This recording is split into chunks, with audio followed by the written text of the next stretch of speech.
दिल्ली विधानसभा निवडणुकीच्या मतमोजणीला सुरुवात। दिल्लीमध्ये आम आदमी पक्ष चौथ्यांदा सत्तेवर येईल की 27 वर्षांनंतर भाजप राष्ट्रीय राजधानी सरकार स्थापन करेल हे दुपारपर्यंत स्पष्ट होणार।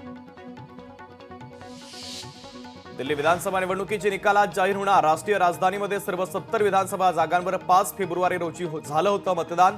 तर अरविंद केजरीवाल पुन्हा मुख्यमंत्री बनतील, आम आदमी पक्षाच्या नेत्यांना विश्वास। श्री विठ्ठल रुक्मिणी मंदिरामध्ये फुलांची आकर्षक सजावट। माघ शुद्ध जया एकादशीच्या निमित्तानं मुख्य श्री विठ्ठल रुक्मिणी मंदिरामध्ये आकर्षक फुलांची सजावट, दर्शनासाठी भाविकांची गर्दी।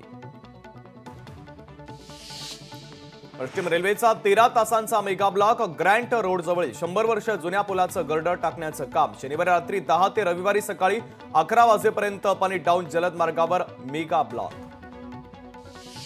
सांगलीमध्ये कृष्णाबाई महोत्सवाचं आयोजन। सांगली संस्थानचे युवराज आदित्यराजे विजयसिंहराजे पटवर्धन यांच्या हस्ते धर्मध्वजारोहण। 6 दिवस पार पडणार सोहळा। श्रीफळ या ठिकाणी वाढवण्यात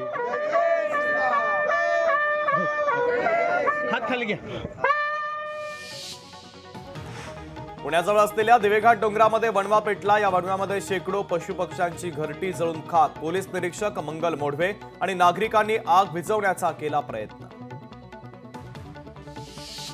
कराड तालुक्यातील मलकापूर शहरामध्ये बिबट्याची दहशत। नागरी वस्तीमध्ये बिबट्या फिरताना सीसीटीव्ही कॅमेऱ्यामध्ये कैद। सध्या नागरिकांमध्ये दहशतीचं वातावरण। दक्षिण काशी म्हणून ओळख असलेल्या पैठणमधील गोदावरी मातेचा प्रगट दिन। प्रगट दिनाच्या निमित्तानं भक्तिमय वातावरण। भक्तांनी गोदावरीवर पुष्पवृष्टी करत घेतलं दर्शन। गोदावरी माता की। जळगावमध्ये अज्ञात माथे फिरून शिवाजीनगरमध्ये रिक्षा जाळली। रिक्षा जाळल्यानं रिक्षा चालकाचं 2.5 लाखांचं नुकसान। पोलिसांकडून या संदर्भातला अधिकचा तपास सुरू। प्रसिद्ध अन्नेवाडीच्या भराडी देवीचा वार्षिक उत्सव यंदा 22 फेब्रुवारी रोजी साजरा होणार। त्यानिमित्तानं भरणाऱ्या जत्रेत सहभागी होणाऱ्या कोकणवासियांच्या सुविधेसाठी लोकमान्य टिळक टर्मिनस ते सावंतवाडी रोडच्या दरम्यान 22 डब्यांच्या 2 विशेष रेल्वेगाड्या चालवण्याचा निर्णय।